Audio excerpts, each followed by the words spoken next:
Good evening. You're watching Latino Talk TV. I'm your host, Jose Luis Jimenez. And I'm Ben Mendez. We have another host right here. Rob Arteaga. And we have another one here. Tanya Makani Rivera. And one more. Barbara Garcia. All right. So we're going to go right into it today. I hope you're having a good evening tonight. We're broadcasting live here from Houston Media Source in the greater east end of Houston, Texas in Harris County. I hope you're having a wonderful evening. I hope you're staying warm out there because it's going to be cold. It's going to get colder. So make sure that you're bundled up and you at least leave the water dripping a little bit. So we're going to walk right into our current events right now. So let's see what's going on. Ben, what's going on out there right now? Houston Texans coaches got fired this week. Man, they got fired on their day off. I mean, how in the world do they do that? It's like, man, they can't even rest right after the New Year's. Well, whenever you have a new head coming in, chances are that mostly all of them are going to get fired. They all had a meeting with the current coach, and I always forget his name. Bill O'Brien? Mr. O'Brien from Penn State University. He used to coach in the NFL, by the way, with the Packers. So he does have, not Packers, I'm sorry. New England Patriots. So he does have some NFL experience. It'll be interesting to see how he does here in Houston. My prediction is that he's going to bring some of his folks from Penn State University. So I think you're going to see some college players from Penn State play for Houston. What do you guys think? I think football? I watch a little bit of football. I think it's just going to be a rebuilding year, another year of disappointment.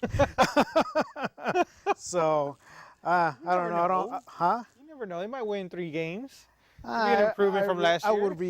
That would be an improvement, yes. You know, 100% improvement would be winning 4. We can count on 4 games.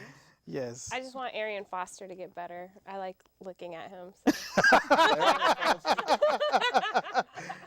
So. We gotta bring a woman's point of view. That's why she's here. You go to her office and she has a full shot of Arian Foster on her wall. My husband, who? And keep in mind, likes the Jaguars, so our house is a little divided. So does he have the cheerleaders on the wall? No. No, that ain't gonna happen. No. An interesting point I heard from that is that a selling point to Houston was our medical center.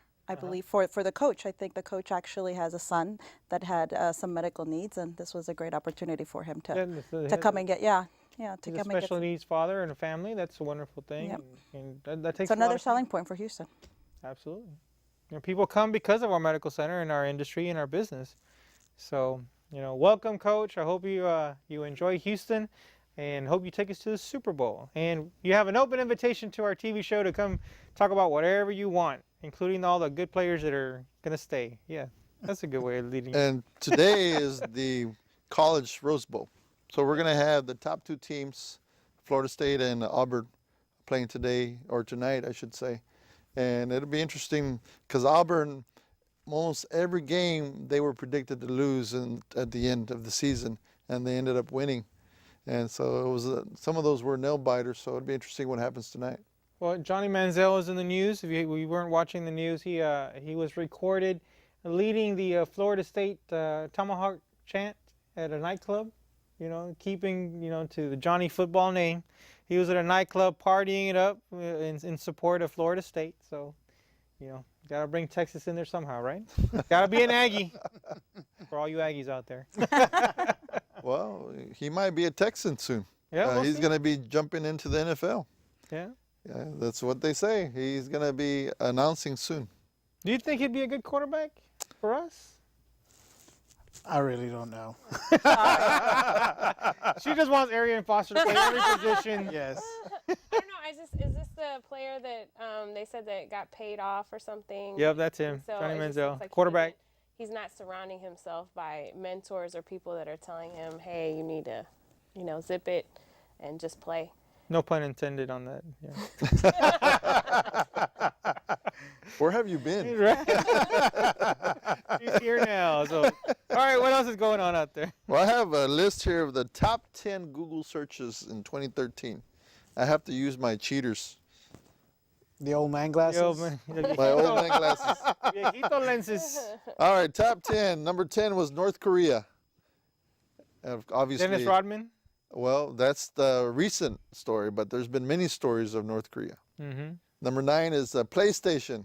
I don't know why. Was there PlayStation Your 4 PlayStation? came out. Maybe, yeah. Okay. Christmas. Okay. That was I new. still have a Wii. Maybe. Doesn't know about football, but knows about PlayStation. Electronics and relationship issues is what I live and breathe. The Samsung Galaxy.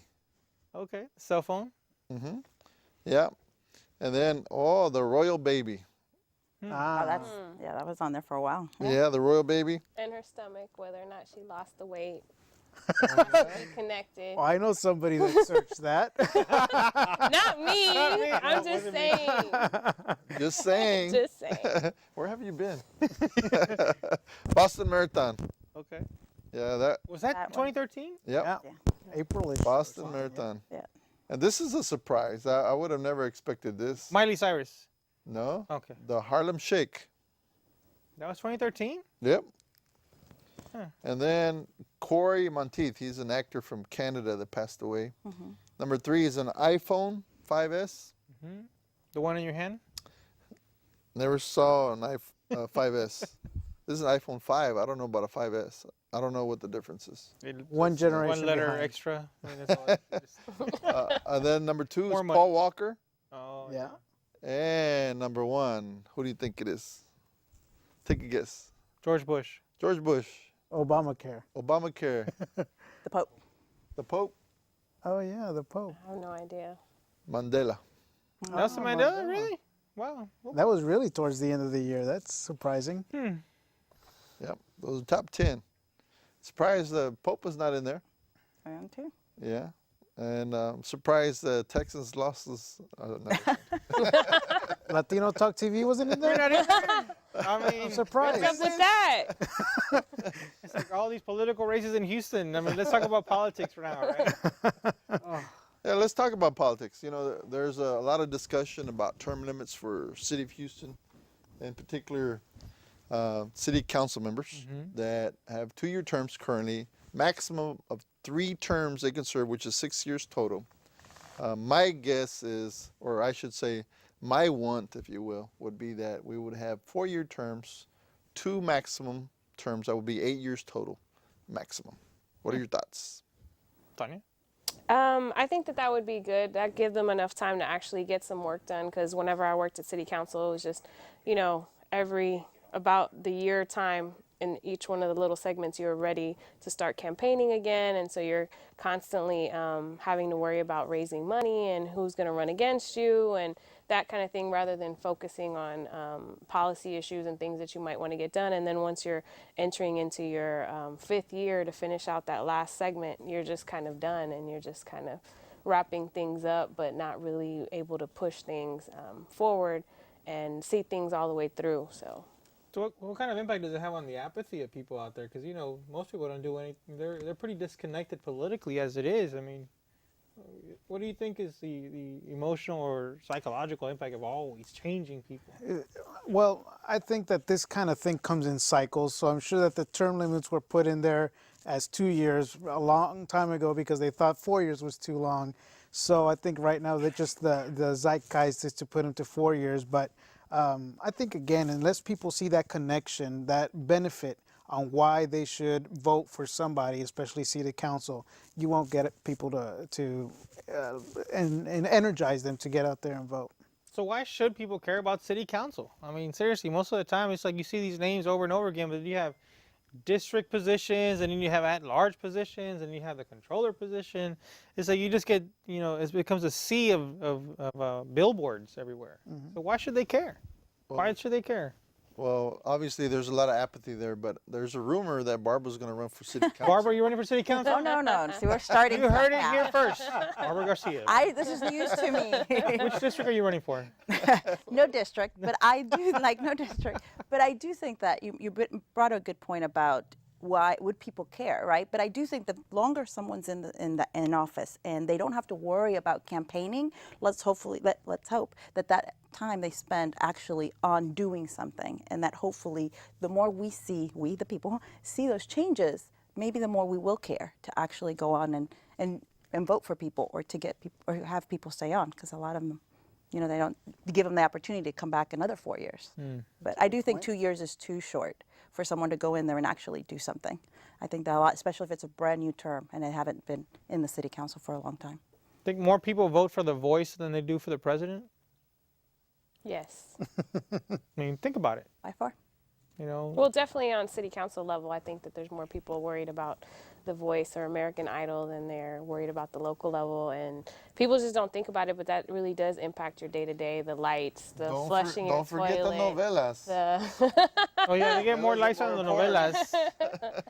So you had some history in city council, so we can know a little bit about you. You know, So I worked at City Council. I started off in Adrian Garcia's office as an intern, and then I moved up to Deputy Chief of Staff. And then once he became sheriff, I was asked to be Chief of Staff for Councilmember Ed Gonzalez. So during that time, I saw the different projects that came and went. And I think that it was good to have someone that was familiar with the district and the projects that were happening before. So once Councilmember Gonzalez came in and he was able to retain some of the staff, he was ready to start from day one to know, okay, what are the projects, what are the major constituent issues that are going on.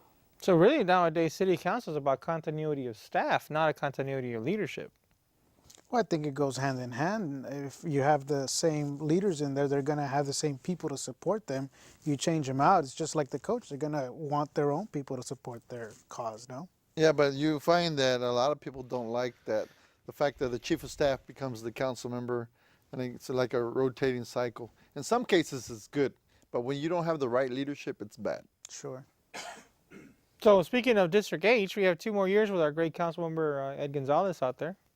So who's next? I heard I've Tanya's been, running. no. You heard it I've here been first.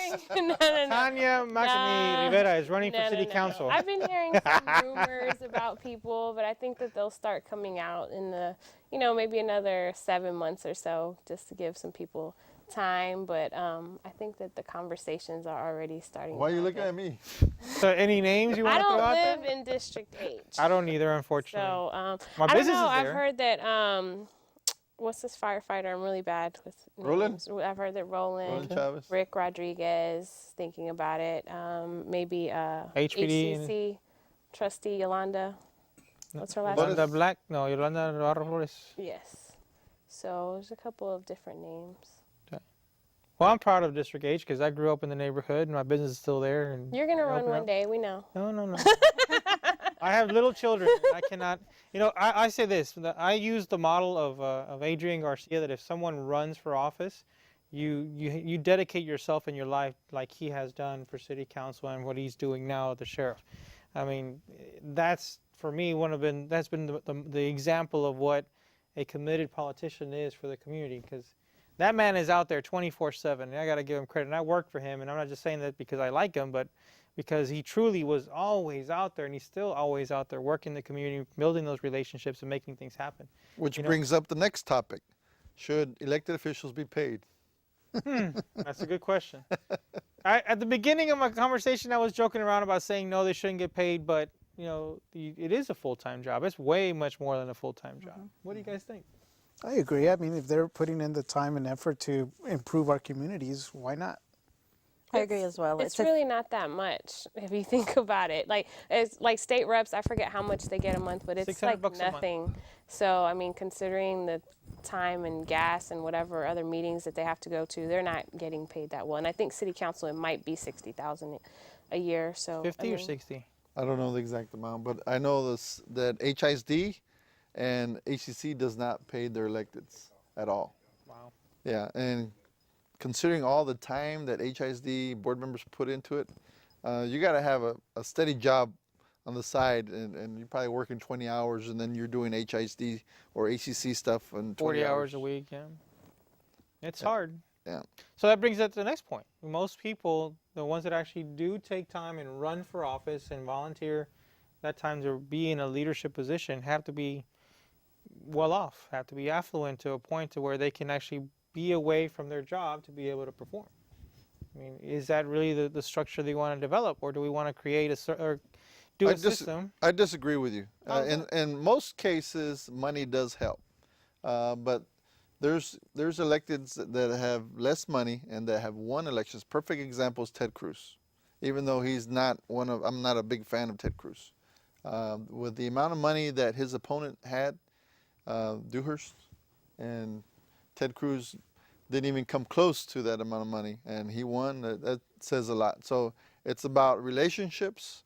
It's about having a base. I mean, you really got to have your supporters out there hitting the pavement, and of course your presence. I mean, someone that has good presence goes a long way with someone against someone that does not have a good presence. So maybe I misunderstood, but because what I understood from you in the sense of you have to have some a foundation, some money to be able to run is not necessarily for the campaign, but how do you spend 40 hours out of your work week and where you're going to get payments for your house, for your cars. So I think is you have to have some sort of foundation for you to be able to say, okay, I've got my house payment, car payment, my expenses taken care of. Now let's go out there and work for the people. That's a hard job to do if you're on a 20,000 or don't have a part-time job or a part-time job basis versus, some money saved up or family trust or whatever the case may be.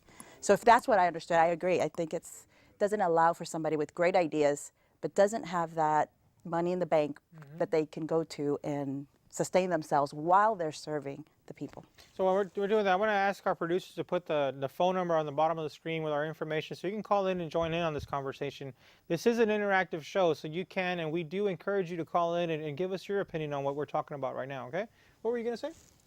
I was going to say, I think that's going to be the battle, that if people that do have some sort of affluence that do get in there, it's going to be, well, what about folks that don't?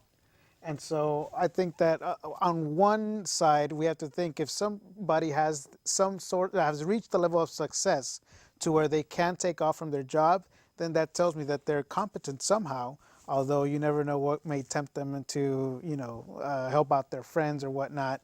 And that's always the balance that you got to keep, with the elected officials. I'm ready to talk about Obamacare. On that note, we just finished covering the current events that are going on here in Houston, but the most important thing that we want to recommend to you right now is to make sure you stay warm. It is going to get cold tonight and tomorrow night here in Houston, and if you're watching this live right now, please protect yourself, and also please be careful of any fires that you start. Don't leave your kitchen stove flame on. Be cautious of that. Those are the number one ways fires start happening. We know because we're in the insurance business and our fire claims are increasing exponentially. So it's no joking matter. Please protect yourself. Please be cautious of the dangers of a fire inside your home. And on that note, we're going to take a quick 2-second break, 20-second break, and then we're going to jump right into talking about Obamacare and the ins and outs and how it's impacting the community. Okay, we'll be right back. You're watching Latino Talk TV.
Welcome back. You're still watching Latino Talk TV, and now we're going to get into the ins and outs and the details of Obamacare, the Affordable Care Act, whatever you want to call it.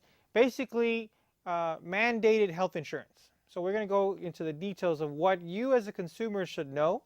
And we're going to also cover the facts of the fact that you can actually now, with that plan, obtain mental health coverage, because that's something that does need to be covered within the health insurance plan, because sometimes we just don't pay attention to those things. So let's start at the very beginning.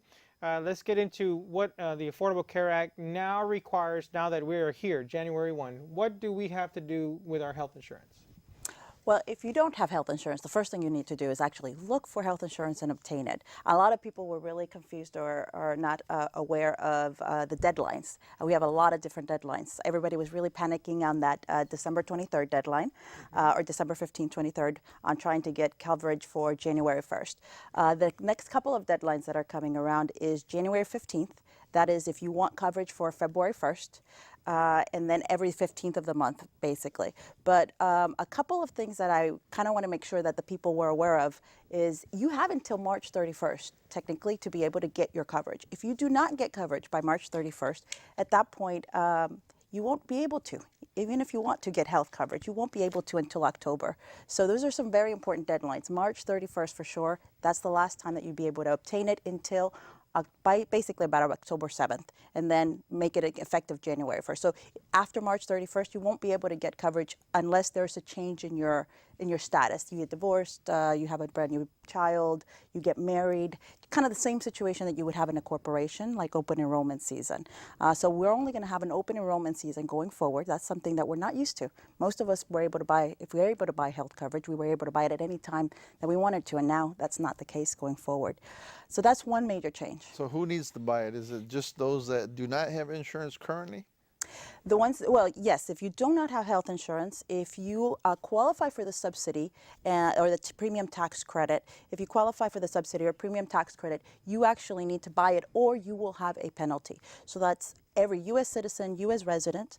It's easier probably to go to who doesn't have to buy it. So if you do not have legal status, then you do not have to buy health insurance because you will not get assistance to buy health insurance. If you're incarcerated, you do not have to buy health insurance. If you have free health insurance. you have hardship. Yeah, I was going to say we don't want to touch that. If hardship, meaning you cannot afford it, if you make under $11,500 as an individual, you do not have to get it. So in Texas, we did not expand the Medicaid program. So therefore, anybody that would have qualified for Medicaid elsewhere, since Texas did not expand that program, they will not get penalized. They're not going to get health insurance, but they're not going to get penalized as well. So it might be easier to who doesn't need to. And the cost, more or less, give or take a few $100s, what is it? Or what does it depend on? The cost is going to depend, it used to depend on your health and your age, and that would be what your cost is. And now the cost depends on how much you make. So it's a really hard question to ask. I can tell you what the price is, what the actual price of the policies may be, but that might not be your price because based on your income will depend on how much you pay. Someone that has $11,500 per year income. About $20 a month. $20 a month? Oh, that's not bad at all. That's not bad at all. But if you make under $11,500, you get no health insurance, and then you also don't pay a penalty. But yeah, $11,500 for someone in that area, about $20 a month, you'll be able to get health coverage. So whether you're 20 years old or whether you're 60 years old. So it's no longer really going to be based on your age. It's going to be based on your income. So what are the steps that a consumer should do that's out there watching? What are the 1, 2, 3s, 1 through 5s? What should I do? What's step 1, step 2, step 3? Step 1, I would say, is go into healthcare.gov and find out if you qualify for a premium tax credit or the subsidy. That's the first step that you want to do because you want to take advantage, see if you want to take advantage of that. If you don't qualify or it's not sufficient for you to take that, then you can actually go elsewhere. You don't have to buy your insurance through there. You can actually buy it directly through the carriers. You can go to insurance agents. There's a lot of other ways to get your health insurance, not just healthcare.gov. But that would be the first step. And then from there is just follow the steps. If you do get the subsidy, you're going to be asked a couple of questions. Do you want to take it on a monthly basis or do you want to do it at the end of the year? Take that credit at the end of the year, premium tax credit. And then just make your selection at the very end between the different companies that might be available. But you can buy on exchange, off exchange. There's a lot of options out there. The big thing is getting education and getting information. We have a lot of folks that complain about the website. I mean, I've never been on the website. I have no clue what's on there. Obviously, you have. I mean, is it really difficult? Not now. No? It was, we were supposed to be able to go October 1st and be able to actually go on there and try, get our applications done. And that didn't work. The first month was a complete fiasco, I have to say. Okay. Well, actually, we have a caller on the line, and we're going to bring him in. Caller, you're live on the air. Thanks for calling in. What's your name? Great, Lisa. Hi, Lisa. What's your question? Well, the question is for Barbara. She mentioned that if you make $11,500, you could pay a $20 fee each month for insurance. Mm-hmm. But I was wondering about the deductibles because I know when I went through it, the deductibles for policies like that went up to $3,000 and $6,000. If you're actually making 11,500, roughly around there, which is the lower end, it's about 100% of poverty level, you're not only going to get the premium tax credit, you're also going to be getting a help with the deductibles. So there's two actual subsidies. One of them is premium tax credit. You get help with the premium. And the other one is you're going to also get help with your deductibles. So at that level, you probably should have a significantly lower deductible. Now the deductible the credit for the deductible is only going to be on the silver plan. So you need to make sure to stay within the silver plan if you're within the 100 to about 200% range of poverty level. Okay. Thanks for calling in, Lisa. Thanks. All right. And she brings a very good point right now. The different levels of deductibles that are out there. I mean, there's some as low as close to nothing, right? And then there's some as high as. The lowest I've seen, I think, is 500 with the help of the government. But yeah, most of them are actually anywhere between $1,000 to $6,000. And So I've seen some as high as $10,000 to $20,000. family, right? Family Yeah, plans. family plans. Mm-hmm. But that's something else that's good to mention, that there's 4 levels of coverage or 4 plans, but they don't vary in coverage. All it varies on is the deductible level. Is that right? And how high the deductible is and the copay and all that? The 4 plans they range with how much percentage of coverage. So you got your bronze plans, which cover about average of 60%. Then you go all the way as high as gold or platinum, which would cover about 90%. So yeah, it does have different coverages, hence why the deductible is lower or higher.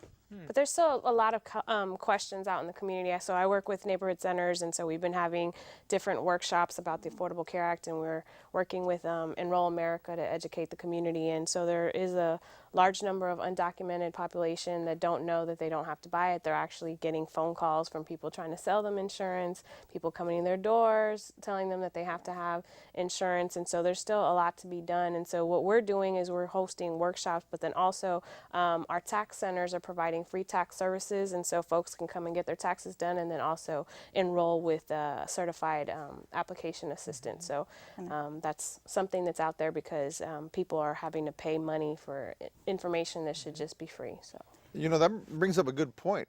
We're having scams because Yes. of Always. Obamacare. Yeah. Always scams. So what are some of the scams that people need to be aware of? Well, the first one is you require your social and your income and a lot of really personal information now to do these applications. So you want to make sure that if you're doing these applications, you're either going online yourself and doing them, or that you really trust the person that you're speaking with in regards to that. I would personally not just on a cold call give my information out, my social, my date of birth. It's information that's needed without doubt, but it's not information that you're going to, that you want to make sure that you're with somebody, either sitting in person with them and making sure that you're in a neighborhood centers or a clinic. A lot of the federally qualified healthcare clinics are having that available for them, or insurance agents that you know where they're at. So there's a lot of help out there. And they show you their license. Yes. Check Yes. the agent's licenses. Okay, we have a caller on the line. Caller, you're live on the air. Thanks for calling in. What's your name? Hi, my name is Douglas. Hi, Douglas. What's your question? Well, I wanted to make a comment. I have kind of a weird some health problems, and I find it difficult to find a good health plan that is suitable for my needs and income. I have 6 toes on my left foot, and every time I try to, go find a new health care provider, they always are hesitant to sign me at a feasible rate, because of my condition. Well, that's the beauty of open enrollment now, right? Yes, so now health conditions are no longer a question. So when you do your, when you're actually going to do your application, again, it's just going to be a simple application: your name, your information, your bank information, and that's it. There are no more there are no more health questions. So everyone's accepted at the same exact rate if you have the same zip code and you have the same age. So yeah, you no longer have to answer any of those questions. Yeah, I think I'm starting to grow another nose in 2 more years too. Okay.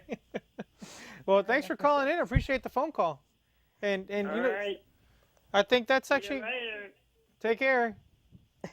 All right, there we go. That actually brings up another good point on the process of buying or getting the quotes. Okay, the thing we need to go into when and how. Number one, I personally think if a person is going to come sell you health insurance, you need to go to their office also. It needs to be a two-way street. It's kind of like life insurance. There was always there still is to this day, door knockers that sell life insurance, and then when you try to find them or try to find out where to do the claim, there's no office to go to, right? So number one, whoever's selling it to you, make sure it's in a reputable place. For example, neighborhood centers or any of these other clinics that you know that it's a formal service. Like the hospital district is also selling health insurance. NCI. Ripley Center, this is Ripley House, or all these So other. all our different community centers are going to be having tax services. Most of them are anyway, and so if you look on our website, you can find out which ones. And So, and if you talk to an insurance agent, what do we have to do with the insurance agent? Are we saying we can check their licenses? Yeah, you want to provide, you can look them up. You can make sure that they have their license, that it's valid. You can go to Texas Department of Insurance and be able to look them up, and it will solidify that they are an insurance agent and that they have the ability to help you. And so when you go to TDI, Texas Department of Insurance agent, look up, you can actually, it is public record. Get their names, get their address, and make sure you call in. We have another caller on the air. Caller, you're live on the air. Thanks for calling in. What's your name? This is Antonio. I wanted to know, is this new healthcare program going to replace the Harris County Gold Card? That's a Great good question. It doesn't replace it. On the contrary, if you have the gold card and you qualify for the gold card, you can still keep it, but it will not avoid the penalty. So if you have that gold card and you can qualify for health care for the subsidy program and you don't buy insurance, because the gold card's not an insurance plan. It's actually a medical plan. You have to go to specific doctors and only specific hospitals. In an emergency case, you're taken to another hospital, you're on the line for that bill. So because it's not insurance, it will not avoid the penalty. So anybody that has it, you want to still go to healthcare.gov or any of these clinics and find out if you qualify for the subsidy, and if so, you'd rather go that route so that you can avoid the penalty. But the hospital district does have an alternative product out there that unfortunately hasn't gotten the promotion that it should. And I know the hospital district's been struggling trying to get enrollees into their new insurance plan. So there's all kinds of information surrounding that. And, like any other government organization, it takes time. Okay, thank you. Thanks for calling in. I have a question regarding plastic surgery. Okay. Ben, we're not going to get you. Can't get that Nose job, Ben. on the Tummy government. tuck. I know that's a roll-in for the mental health issue, but we're not going to do it right now. Okay. On a serious note, there's a lot of folks that do need plastic surgery. I'll give you a perfect example. Somebody has a cleft lip. Okay. The children born with a cleft lip. Is that covered? That's a very good question. I'm going to have to follow up on that to find out if those particular are going to have coverages. I know that if it's medically necessary, then it will have coverage. You will be able to utilize that health. That definition of medically necessary is going to be where we need to find out if a situation like that would merit that. So yeah, I'll have to follow up. Is out of the question. Ben, Tummy you can't tucks do are it. sure out of the question. It's called workout. Stop eating those tamales New Year's every day. resolution. what are you talking about? So since it's medically necessary, let's talk about mental health. Yes. Because a lot of people don't think that mental health is a medically necessary treatment. So how does this impact today? What's the connection? How does it work? As far as I'm aware, the Obamacare does cover some mental health coverage, and so that's something that basic health plans didn't cover in the past. So Javier Perez will get some help. And Mendes too. No, so what are some of the treatments, or what are the lead-ins? Does a regular doctor may have to send you over, or can it be a direct service?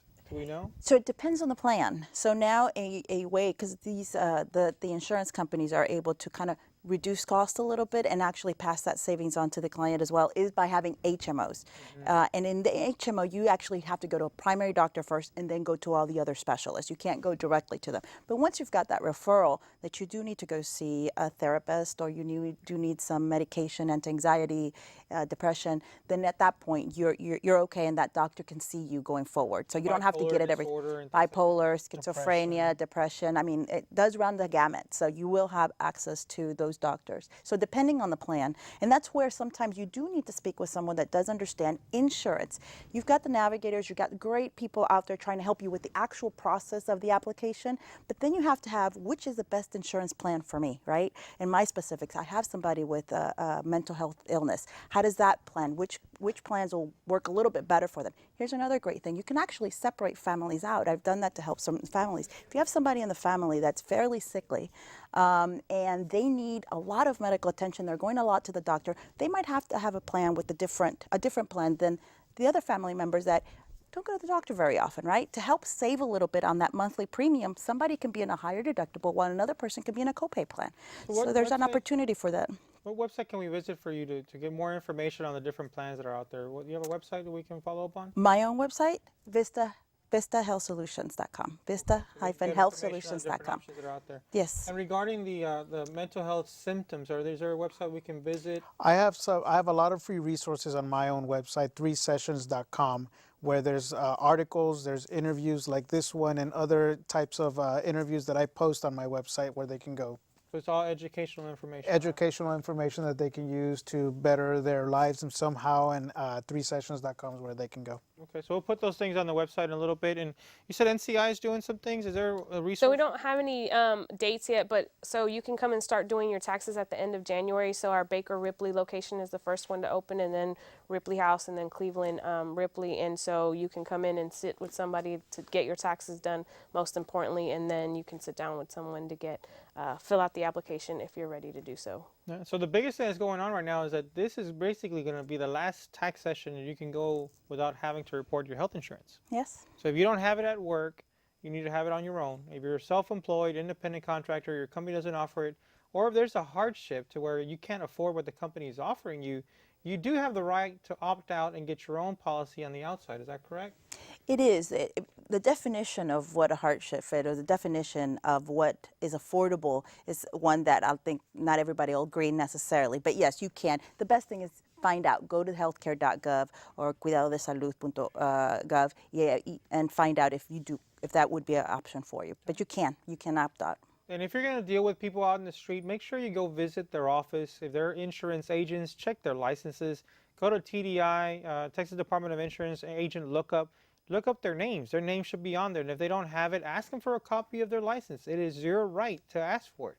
Any insurance agent that's out there that is licensed has to provide you that information. Is that correct? They have to carry it on them as well. So yeah, they should be able to have it at all times. So just be mindful of what's going on out there in the community. But the biggest thing is we have to have it. So it's time to act now and take advantage of the situation that's out there, because it really is a benefit. Because at the end of the day, we're going to impact our tax base. We're trying to redirect our expenses, right? So anything else regarding Obamacare or mental health situations and how to tie the things together? I think that one of the best things is that for Latinos, it's going to open up a lot of Latinos that weren't eligible for health care in the past. And a lot of the Latinos here in Texas and the whole country are going to be eligible for health care that they weren't in the past. And it's a good opportunity, because some of the stats say that people that have not had that health coverage are more likely to use it now that they're going to get it. So you mean we don't have to drive to Matamoros and Laredo anymore for dental care? Exactly. Ben? I'm just curious about the finances. How is this paid for? Because I know that obviously there's a lot of talk about, well, there's people making money behind the scenes on this program, but who's actually paying for this program? Is it the people that they're $20 a month? Is that actually helping pay for the medical expenses, or is it somewhere else the money coming from? Well, the premium, it's costly. The bill overall is very, very costly. And there's a number of different fundings. You've got taxes that are coming from different places. You've got heavy taxes for a lot of the pharmaceuticals. Obviously, the government is putting in a large portion of that. The idea is trying to move away from putting those monies into the emergency rooms, and for people getting that kind of coverage, help from there, to just going and doing preventive work. So it's a lot of different places that are paying for it, but the government has a large portion of where that's coming from. Well, we really appreciate you joining us on the show. Hopefully, I think we're going to probably do this again in a few months just to see how it's been coming along. And we thank you once again for coming on the show, okay? Thank you for the invitation. So now we're going to lead into another conversation of some of the things that's happening in our community that's making people go to the doctor. So we're going to talk about that when we get back. You're watching Latino Talk TV. We'll be right back.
You're still watching Latino Talk TV. We're going to get into some very interesting conversations about our East End, where we're actually broadcasting from.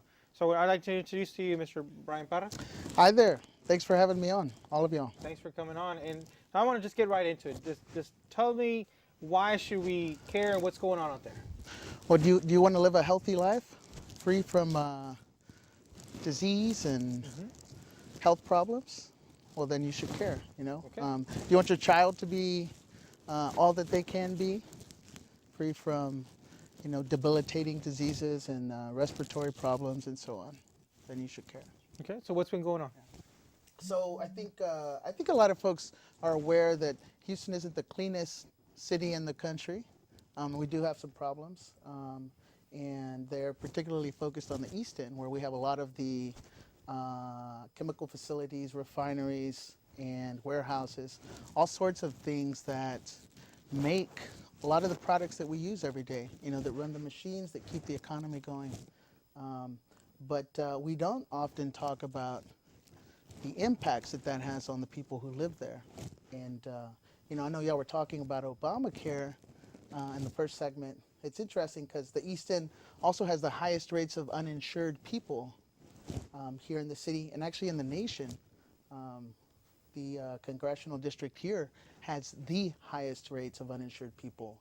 So that's a travesty because we have, at the same time, people being exposed to these chemicals that are being emitted, and at the same time unable to diagnose and properly care for those problems. Why is it that we always hear about these cases of people being exposed to different chemicals, but the higher ups, the electeds, don't get involved directly? Yeah, well, I think knowing that the majority of the Houston economy is run by oil and gas and these chemical facilities makes it difficult for a politician to do a whole lot. And, you know, that's not to say that they shouldn't try or that they can't, but I think it does make it really difficult. I think also a lot of people work in these industries and feel like if they ask for improvements or they try and do something to make the situation better, that they're in risk of losing their jobs. Because the first neighborhood that comes to mind is Manchester. Right. Manchester, for those viewers that are not familiar with Manchester, it's by Broadway and Lawndale, more or less, on the east end by the Port of Houston. Now you have several refineries right down the port, and obviously the winds bring in all those chemicals into Manchester, and so you have a high rate of leukemia. They have the highest rate. They have 8 times higher than the state average of cancer rate for children in Manchester. Wow. But nobody talks about it. I don't think I've ever heard that. Yeah. So So it's amazing to me that the media, for one, hasn't really done a good job of covering it, but also our electeds. I mean, if I was an elected official, you'd be hearing me say something about this, regardless of what kind of political contributions these electeds are getting. Something needs to be done. I think it's, you know, the most important issue in the East End. It impacts everything else, from the crime rate to the educational, you know, attainment. One thing I didn't mention was that another reason, you know, the politicians don't do a whole lot either is because the communities that these facilities are located in are oftentimes, you know, people who are already disenfranchised. So we have a lot of undocumented people who live in this area. We have a lot of folks that are unregistered to vote and don't participate publicly, and you know, and so there's a whole lot to deconstruct there. But you know, that's another situation in reality. is there some type of movement going on around in that community, or any education that you guys are personally doing with any elected officials? Absolutely. You know, the community is really standing up, and there's several, many communities getting involved. I volunteer with a group called Tejas. I'm also co-founder of Tejas, Texas Environmental Justice Advocacy Services. And we've been working in Manchester and with other communities in Galena Park and Pleasantville. And in fact, there's a opportunity for the greater Houston area to get involved later this month. On January 24th, there will be... That's my birthday. Happy birthday. I'll be in a listening session. Yeah. Oh, rats. Well, you should come and give some testimony. But in the Houston area, there are over 400 chemical facilities that put people's lives in danger. My dad had an op-ed in the Chronicle in October last year and talked about this. But, you know, if you remember what happened in West Texas, this massive explosion that had ammonium nitrate in its facility, you know, there are many, many dozens of facilities in the Houston area, and these same types of situations can happen. And in fact, we've had them happen. Y'all remember the BP plant in Texas City had an explosion and killed, I think it was 15 people. So, you know, these are real situations. A lot of us don't think about them, but we probably all live near one of these facilities or several if you live in the East End. So what are the steps that we should take to address the situation, and what should the community do? So one, we have a right to know where these facilities are and what our risks are. And I don't think we're even there yet. Even the first responders don't often know what they're fighting when they go to a fire. So that's the first thing. We need to demand more information about where these facilities are, what chemicals are there, and then what is the plan if there's a disaster? How are you going to let the community know? These are the things that we're going to be trying to tell the EPA on January 24th at this listening session. You can go to tejasbarrios.org to find out where the meeting's at and how to sign up for that. Tejasbarrios.org. Tejas? Yes. B as in boy, ARRIOS That's it. .org. I heard that there was a move to buy out many of the residents from Manchester, and some of the residents didn't want to move because they've been there all their lives and they refused to move. Do you know anything about that? Are you familiar with that? Yeah, you know, there have been a number of examples of this happening across the country. And we're celebrating 20 years this year also of environmental justice executive order that Bill Clinton signed. And these relocation efforts came about, you know, after that was put in place. So in Manchester, you have folks who do want to leave. But there are also those who, you know, feel like this is their home and they don't want to leave, and they have a right to stay there as well. But the folks who do want to leave should be offered a fair price for their property that was devalued when you know, these facilities came into the area, that have, you know, put their health at risk, and gotten some of their kids sick. You know, that needs to be addressed. So it's a conversation that's being had right now with the communities and even the facilities around there. Valero, I know, has talked with us in the past and have talked with some of the homeowners, and individuals have in fact been bought out individually in the past as well. You know, J.R. Harris, which is the elementary school nearby there, has one of the highest rates of absenteeism. And a lot of that has to do with the kids being sick.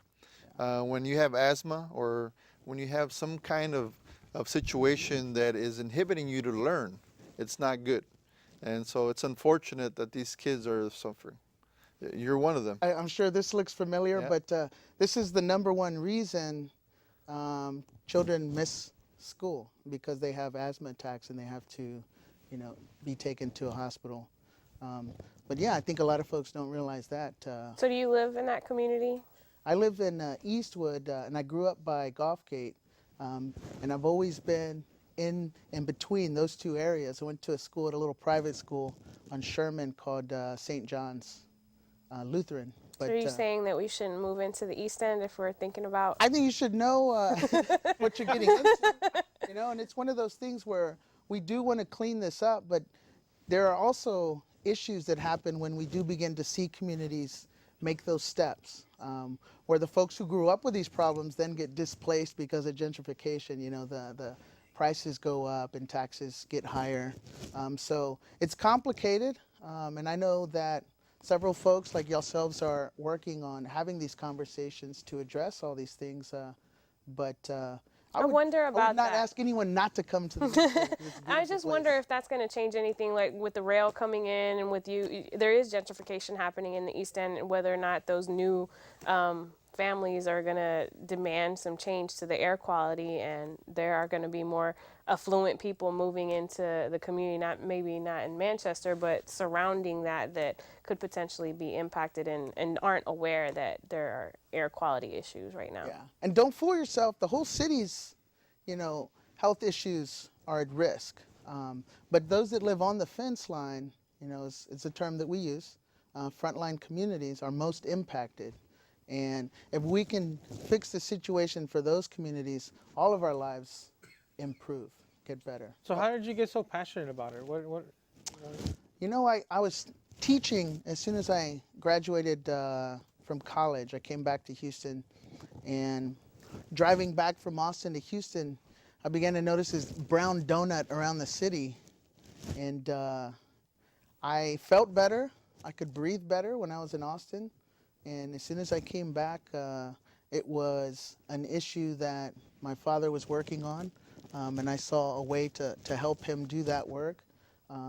And then being in the schools and seeing kids and experiencing, you know, a multitude of health problems, seeing them have asthma attacks and, you know, have to go to the hospital, compelled me to do something. And I just learned more and more about where I grew up. I had asthma attacks when I was growing up, and I didn't know what they were. I thought I was winded, but I remember several occasions. I had friends who had multiple nosebleeds all the time, and I didn't really understand that. But as I learned more, I began to realize that this did impact my own life, you know, and my own health and the friends around me. So that's why I got so passionate about it. And then meeting folks in the community who were also concerned and trying to do something about it, made that even more of an issue for myself.